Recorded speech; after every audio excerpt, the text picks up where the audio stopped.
Well, welcome to A Slice of New Paltz. This time around, we're visiting New Paltz's own one-stop metaphysical shop, the Awareness Shop, on Main Street. And I have with me two of the denizens of the Awareness Shop. We learned that word last week. We did about the Denizen Theater. Oh, cool. I know what a denizen is. And you're two of them. We are. Well, and you are? Who are you? I'm Lisa Stewart. Hey. And I'm Anton Stewart. And what are your roles here at the Awareness Shop? Well, I'm the shop owner, and I have a whole list of things that I'm in charge of. Scrolling credits coming up. Yeah. Well, primarily I take care of scheduling for the Church of the Eternal Circle, and then I do everything that a retail shop owner would do. You know, the buyer, the merchandiser, the marketer, you know, all kinds of things like that. And Anton is our... No, I just do exactly what the voices in my wife's head tell me. That's my role, I think. He's our chief geek. He takes care of our website and programming and things like that. So. Well, you can't reference the Church of the Eternal Circle without me asking. So, what's the Church of the Eternal Circle? Oh, okay. Well, in 2008, our Celtic Wiccan church was recognized by the federal government, so we have a church that meets here weekly. So how long has the Awareness Shop been here? Believe it or not, we have been in business 25 years this year. I'm getting old. Just fine wine stuff. There you Yeah, go. exactly does, yes. And how did your life's path lead you to this place?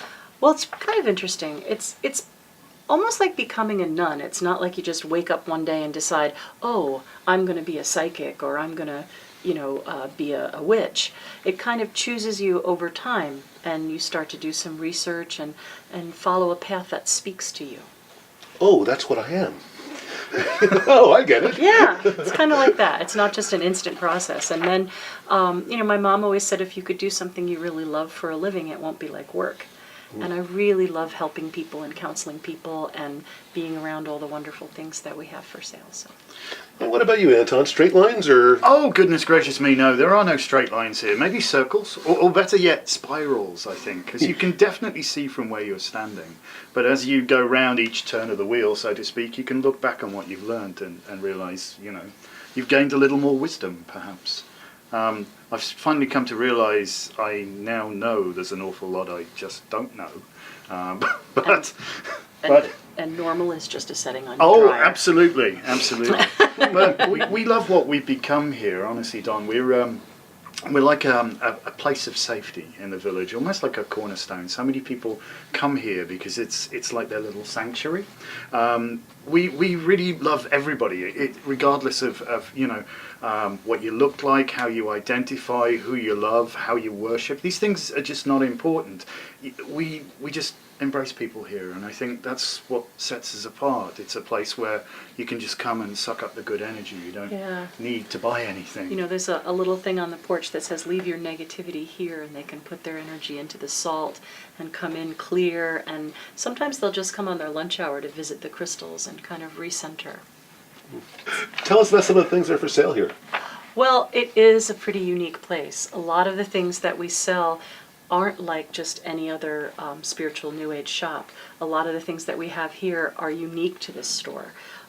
Anton and one of our familiars make all of our votive candles. So there's 105 flavors, and they're formulated based on planetary rulerships and intentions and color, and so that's like they're poured in batches of 20. They smell pretty good too. So it's not like a synthetic thing like Yankee Candle or something. They're hand poured with an intention. Our statuary is made by a local artist. We make all of our jewelry. We do a lot of sewing. We make the robes and the tarot pouches and, little medicine bags and spell bags. A lot of the things that you get here, including a line of incense, are made by us or just for us. We have a potter that makes all of our mugs and, altarware. So it's not just, this is stamped out in China for, whatever. It's things that have a magical intention. It's like a little craft village inside a building. It really is. Kind of is, People yeah. make these pilgrimages to Salem, and they could pretty much find anything here.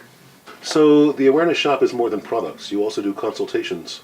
Could you tell us a little bit about your psychic consultations? Yes. They really are like a counseling and they're meant to be very positive and uplifting. So even if we find something that might be a difficult subject, the idea is to try to help the person find, a reasonable, practical way to handle it. We're not like the boardwalk gloom and doom psychic, like, oh, there's a dark energy around you, so for $50 I'll burn a candle. Or we would never say, oh my gosh, your Uncle George is going to die. We might say something like, oh, I can see there's something going on here with your Uncle George. It might be time to take him for a checkup or something like that. So again, it's meant to be positive information that would help you to cope with whatever's going on. And Dad? Sure. Well, my personal thing is I do a kind of intuitive, almost like counseling, life coaching kind of thing. So we look at your whole life and we see how we can, find areas that can always be improved. There's, I believe to a certain extent that there is a loose plan laid out for us, but I'm not what you would class as complete, it's all down to fate, spin the wheel, round it goes, where it lands no one knows, but not so. I think it's up to us how hard we spin it, whether we catch hold of it, turn it back a bit, it's all in our hands. We are actually, steering our own ship. So taking control of your life is something that we try to empower people to do when they come to us. Do you have a staff here, and how large? Well, I have a staff, she has a stang. But Well, pretty much we're a little ma and pa. So Anton and I are really both shop owners, and everybody else we kind of call the familiars. We have 8 other psychics who rent space from us. So we're open 7 days a week, and we have 2 or 3 working counselors every day. And most of the people who are reading here are also clergy in the church. So does your psychic ability play into some of the counseling sessions? Oh, absolutely. I mean, anyone can learn to read the tarot, just like anyone could learn to play the piano. But the more you practice, the more proficient you become, or the more, accustomed to what things sound like. So yes, sometimes we'll get names or hear things or see things or feel things that they're not in the cards anywhere. People will lean over and say, where do you see that? But I think that when a person comes in and gives permission for you to kind of look into their life, maybe their spirit guide talks to my spirit guide, and then that information comes through because they see it as an opportunity to speak to that person. And what sorts of topics are covered in your workshops and courses? Oh, goodness gracious me. Literally A to Z, or I would say Z, but from aromatherapy through to zodiacal correspondences. We teach Reiki over a 17-week course? 16 weeks. 16-week course, I'm so sorry. So Reiki over a 16-week course. So we're actually a bit snobbish in that as well. Lisa is actually fourth in line from the Grand Master of Reiki, Hawaii Takata. So over the years, probably mastered thousands of people. Definitely over 600 in this country. in 2 countries, then we've also left a lineage in the UK as well. So, chakra crystal energy therapy, runes, like he said, astrology, numerology, wand making, drumming, pretty much any kind of metaphysical, esoteric, high magic, druidic, or witchcraft. In fact, we're starting a class on the end of the month called Coming Home to the Craft of the Wise, and it's a year and a day series once a month. And the class is full, 20 people are interested in learning. So. Well, I know how people can learn more. There's a website across your chest. There is? Yes, could you read that for us? Goodness, it's www.awarenessshop.com. Plus, we also have a very strong following on Facebook. We've got nearly 10,500 fans.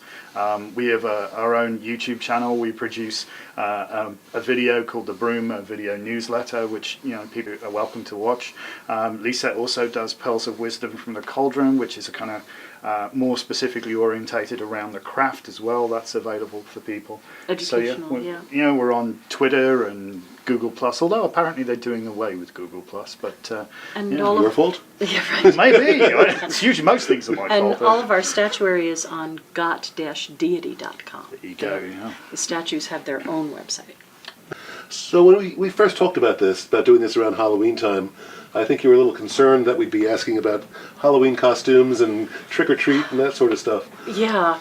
Well, Halloween for us is the highest of our holy days, where we honor the ancestors, all those who have gone before us. So it's a very somber and quiet holiday that's kind of been commercialized Oh, yeah. over the years. Like you'll see some people who may have like a witch's ball or something like that, and they're trying to be mainstream, but the Night of the Souls, or Calangaeaf, in Welsh it's the first day of winter, is a very somber holiday where you honor the dead.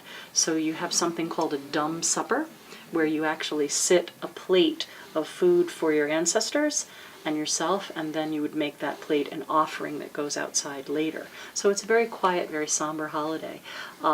So it is a little tricky for us because, of course, it's held the same night as the parade. And, we do participate and give out treats and things. But it's a little tricky for us to really get into it because we're not in that spirit at that time. We're in a more kind of, not necessarily mourning, but in a quiet kind of honoring space. Perhaps a more reverent space than the frivolity that it's become, yeah. But that said, we certainly don't want to be on anybody's bonfire. I mean, we really want people to have fun and enjoy themselves, and so especially the we're little very kids. We community always spirited. Absolutely, we trick and treat here. It's got to be a bit of a trade-off. You have more people coming in, but they may be less aware. Right. And we had one lady come to the door and knock on the door, and I opened it, and she said, "Is this the haunted house?" And I said, "Yes, but probably not the one you're looking for." So she went on up the street. So what is a coven? Oh, a coven is a spiritual family of witches who are initiated and dedicated to each other, much like a family, but like you would marry into a family. There are all kinds of other groups of witches, dedicated witches, solitary practitioners, or people who are just learning. But a coven is a definite commitment. It's not a dedication for a year and a day. It's an initiation, and you are then married to that family. Well, I've performed marriages, and I've said it's not a promise, it's a vow. Exactly. It's for grown-ups, It is, It is, exactly. kind of, yeah. So that's the difference. Okay.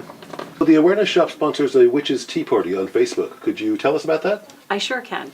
The last Wednesday of every month, we have an in-house tea where we serve tea and cookies, and people come and they all participate, and we explore something like tarot or runes or crystals. And in fact, for Halloween night, we're going to do a seance, and we're going to talk about how to channel and become a medium.